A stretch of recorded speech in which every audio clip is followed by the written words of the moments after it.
Top Med Talk. Well, hello and welcome back to the very first POCAPALOOZA. We've been traveling around the globe chatting with the rock stars in perioperative medicine. Now, this has been the Perioperative Care Festival. EBPOM might have ended, but we're carrying the torch.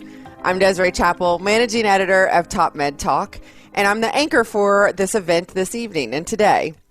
I'm in Louisville, Kentucky, staying true to our 100% virtual event, and it is 11 p.m. here. Now, joining us tonight, a man known around the world for his own contribution to perioperative medicine, is our editor-in-chief of Top Med Talk, Monty Mythen.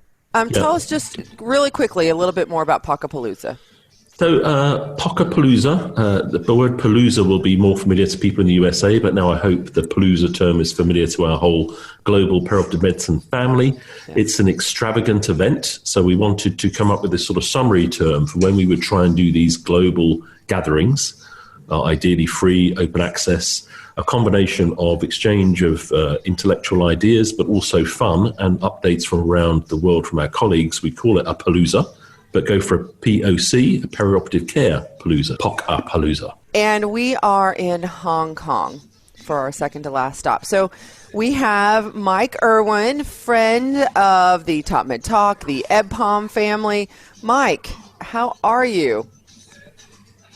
I'm very well, thanks. And thanks for having me on board. Absolutely. Welcome to the Far East, or as we call it, the Near East. True. And just to remind us, because incredibly densely populated, but you have been doing really well from the COVID-19 perspective. Yeah, we've. I mean, obviously, we had we talked about this before. I think we had the experience of SARS. I feel that's obviously had some bearing, and probably the ability to close the border down fairly quickly and easily. It's, obviously it is very densely populated, but it's a relatively small place. And the border access is very easily controlled. So, I think the fact that people took this very seriously from our previous experience, and that we were able to sort of manage immigration issues and so on quite well, it's obviously been in our favour. Because we've only had about 1,000 cases, population of 7 million. We've had 5 deaths. Wow. And we've had no locally transmitted cases for about more than 2 weeks. We've had a few of people coming back from other countries. In fact, that's been our main source, actually, with other countries introducing quarantine, etc. A lot of kids who are studying university and so on in the UK, USA have all kind of come back home. And they have to go through quarantine, and many of them have actually turned out to be infected. In fact, even a colleague of mine, his daughter's studying dentistry in Bristol, she was positive whenever she came back. Wow. But fortunately, she was staying in a hotel, and fortunately, she was also quite well. So, yeah, been good. Sobering stuff. Sorry, Desiree, interrupted the party. Just want to get that one out of the way. No, let's get back to smiley stuff. Yeah. No, I'm glad you brought it up, Monty. One final, I hope all of us learn from your all's experience that, you have gone through it before. There's lots of things that we can do to intervene early. I think early intervention, and also I really think that people taking it seriously is a big thing. I mean, they really take it very seriously. They knew what could happen from what we saw before. So, all the sort of measures that were recommended by infectious diseases experts and so on were kind of mandated right from the start. Mask wearing. You'd be a pariah here if you couldn't set foot in a shop without wearing a mask. They just wouldn't let you in. You couldn't go on public transport without a mask. And that's been like that since February, basically. But people are having fun here, but part of the virtual world is there are very, very few people physically actually here. They're all wearing masks, and they're transmitting the fun out to people who are enjoying it in their own home, amongst their own bubble, in their own institution. So you can still have fun and do the right thing. Yeah. True. Yeah.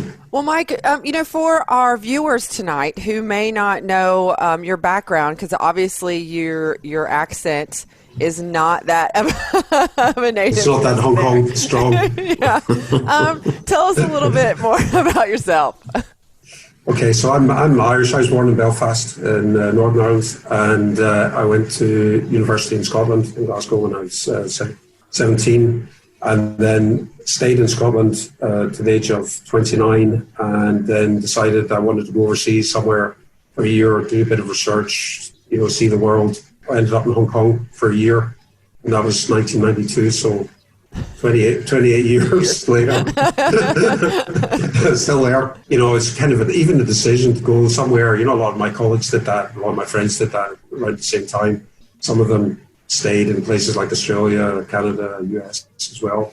And tell us a little bit about your university. The University of Hong Kong, which is the oldest university in Hong Kong. The medical school is about 120 years old. We have around 300 medical students, graduates a year. I think we were actually ranked something like the first or second university in Asia, and something like in the top 20 or 25 in the world, apparently. Wow. So doing quite well overall. Medical school is probably one of the biggest faculties, maybe one of the most prestigious ones. I would say that, obviously, working in a medical school. But I think in terms of research and profile, it's probably the highest within the university itself. Now, you mentioned the World Congress, and for those of us who may not have heard about that, just tell us a little bit more about that. So the World Congress is basically a congress which is organised by the various global societies of anaesthesiology throughout the world, and it rotates to different countries every 4 years. Societies are invited to bid to host it. I mean, so we used to bid and host quite far in advance. I think we bid for ours in 2008 and then held it in 2016. So it's quite a big congress. It has to be, I would say it's probably not very focused, because it has to represent all different aspects of the specialty, anesthesiology, intensive care, pain medicine, and so on and so forth. So it's maybe not the type of congress people specifically want to go to learn a lot about one specific area. There are obviously other congresses maybe better for that. But it's certainly quite popular. We had around 6,500 delegates to ours, which is pretty good. The one before in Buenos Aires had about 10,000 in South America. Yeah, Hong Kong was a popular destination. I think a lot of people know Hong Kong quite well. It's a fun place. There's a lot to see here and so on. So I think people seem to enjoy it. Yeah. So it's a wonderful gathering. I'll tell you about 2 months before we actually held it, the PCO, the conference organizer we're working with, told me we may actually lose money on it. Because thank you. People leaving it to the last minute for registration, etc. In the end, we did really very well. We made a lot of money actually for the WFSA, but it was kind of a few sleepless nights for a month or two before it, I would say. Yeah. Well, it was one. I was lucky enough to be there. It was wonderful gathering of people, and the faculty pretty much all support themselves to be there, don't they, Mike? That's part of the philosophy. Yeah, it's a big commitment from people. I mean, we try to do certain things like, help with accommodation, obviously registration. I think these are important. I think you have to do something for people who make the effort to, prepare good quality presentations, workshops, etc. We just didn't have the budget for travel, but we were able to help with accommodation and give them free registration. I think that's fair enough. I hope something happens next year and they can make it work. And well, all of the congresses have been either cancelled or put back. I think the trend is to try and put them back, because certainly we had one last year which had to be cancelled as well, actually, and the conference venue, I've had a lot of problems with cancellations, so they've been quite flexible about rebookings and that type of thing. So I think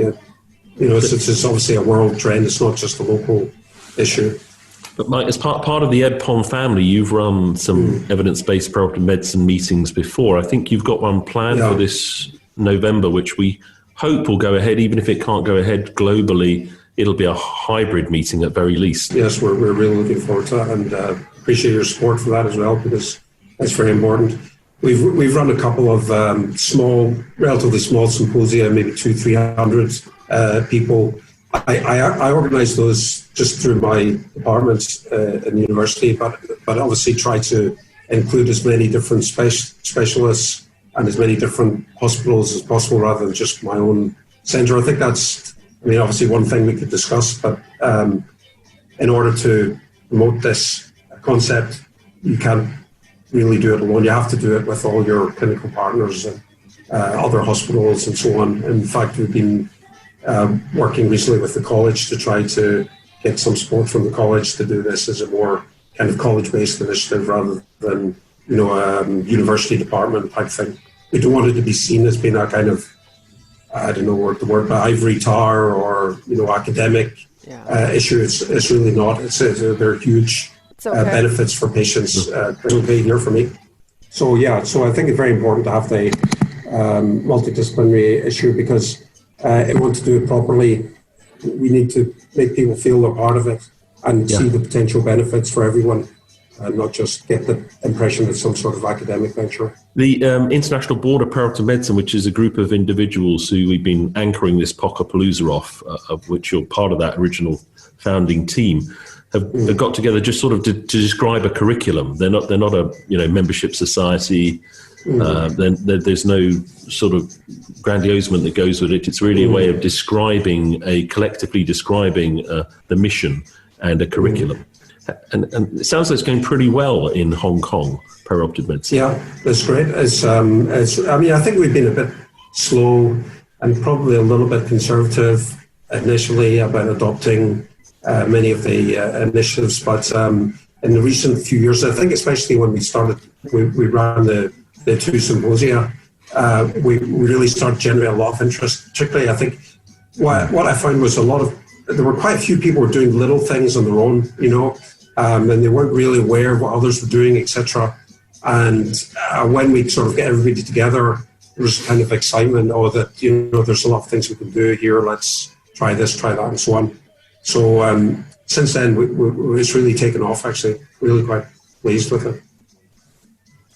Some better than others. Some, like orthopedics, for example, have been very keen on this, really taken to it.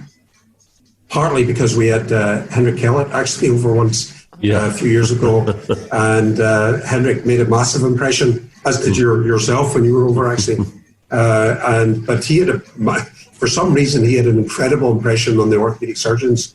Yeah. So they, particularly the use of steroids, which I guess is a little bit controversial, but they've really taken to that. So that's Henrik.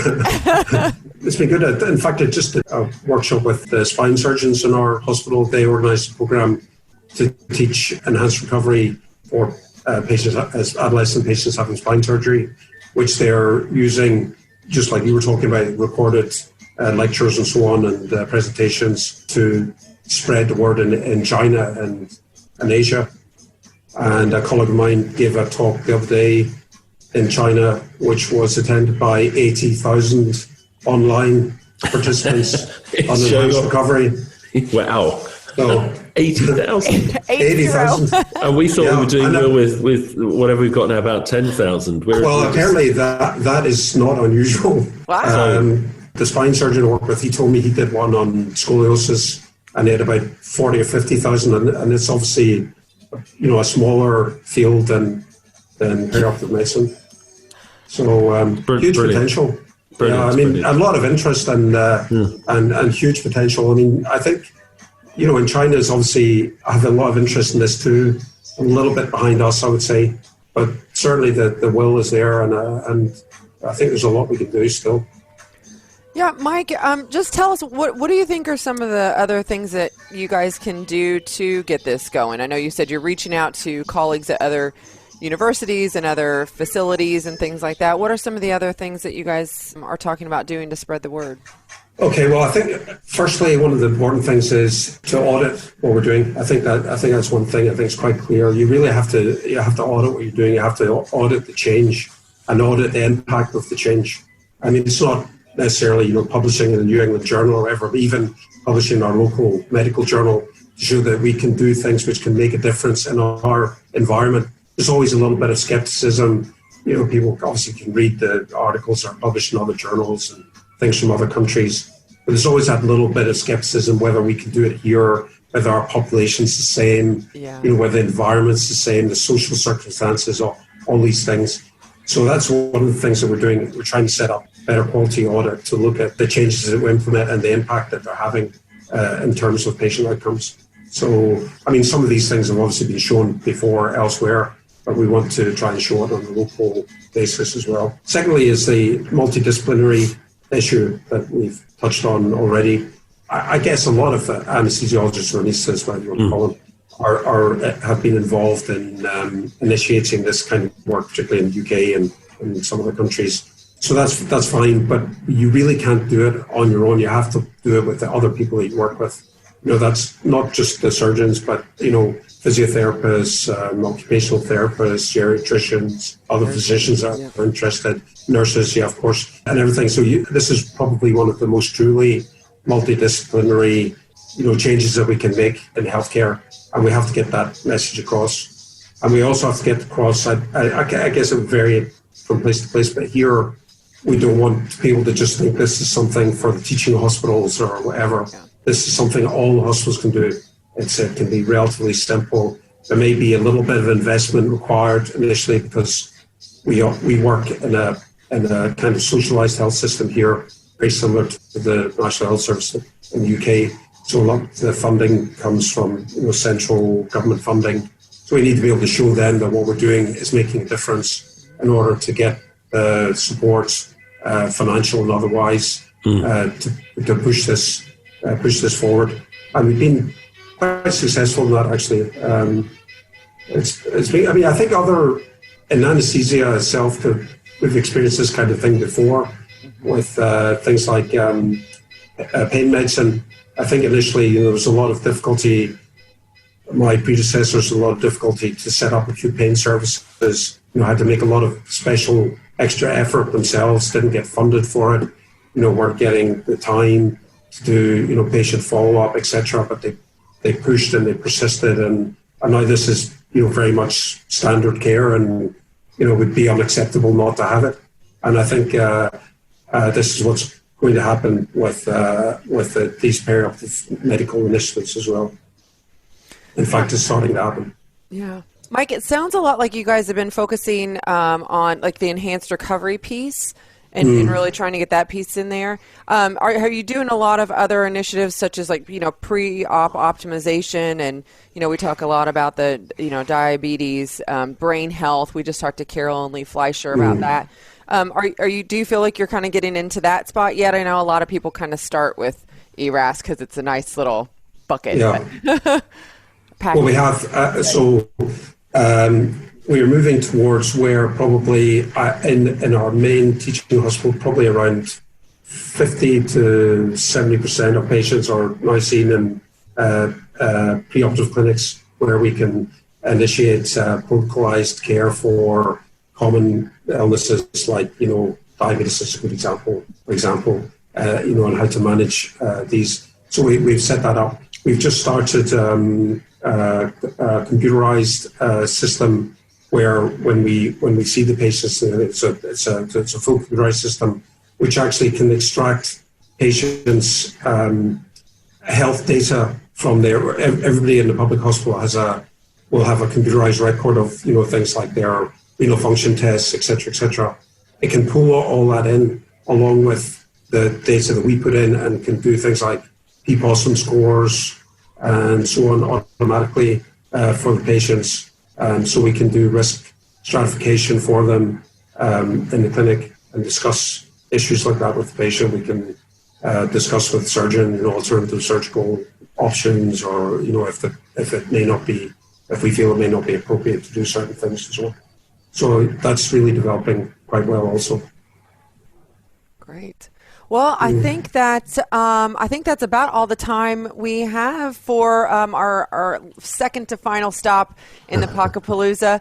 Yeah. Anyway, I'll just say thanks very much indeed for your support to us on this, because it's been very important. I think there is this degree of uncertainty about whether we hope we can do it properly face to face, but we have to go with the possibility that we can't. And the discussions we've had about virtual meeting have been very helpful for us, actually. And in the worst case scenario, we should have some kind of hybrid meeting, because of things are very stable here, with the illness, of course. So things are pretty much back to normal. Yeah. It shouldn't be a problem for us to hold a meeting just maybe a bit difficult with bringing people in from overseas. So I don't think that you want a lot of people from the U.S. Unless you want to spend 2 weeks here in a 5-star hotel or something before the meeting, but then... If someone's got my 5-star hotel, I'm going to book my flight tomorrow. Thank you for watching our first ever POCAPALOOZA. It's been a fantastic event. We'll wrap things up in another 4 hours with Bruce again and Paul and Salome in Cape Town, just 4 hours away. So set your clocks if you're going to take a little nap. Set your alarms to wake back up.